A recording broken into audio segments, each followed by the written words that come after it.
tổ lối trai nói xin lệ hôm hao na lung lệ nai kỳ kia in mà chẳng xoan in cặp bay dâu lâu tòa bằng hy dông tâu qua ngày yo na khu tin kỳ hôn lên đền na ngong ngom vị chia noam na bu kim mà dê nang to lối tâu bao ngoan na kỳ chinh ngã thế lâu nang to lối lung muôn na lâu hôn tôn phiền hôn lê ninh xin lấy ca xin sung in là nang to lối ngoan na bu kim mà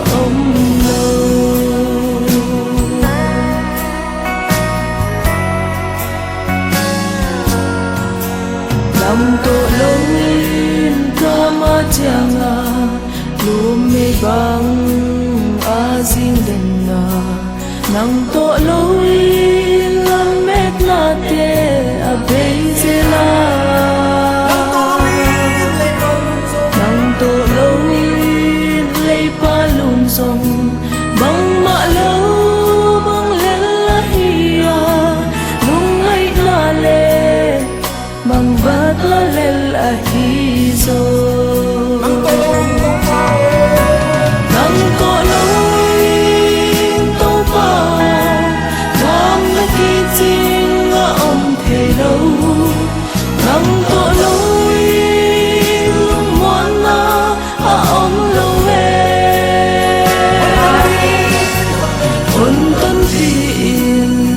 hôn lê ninh xin lấy ca xin sung in là nang to lối ngoan na vu kim mà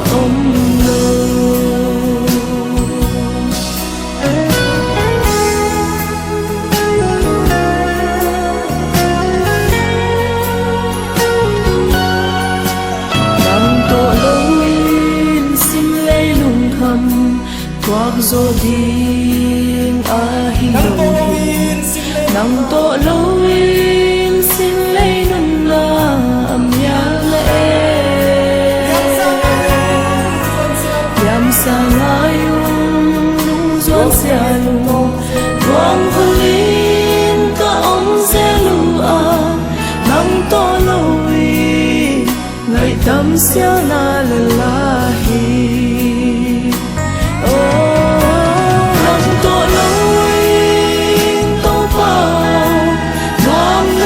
chinh ngã thế lâu nang to lối lung muôn na lâu hôn tôn phiền hôn lê ninh xin lấy ca xin sung in là nang to lối ngoan na vu kim mà hôn tôn phiền hôn tôn phiền hôn lê ninh xin lấy ca xin sung in là nang to lối ngoan na vu kim mà lâu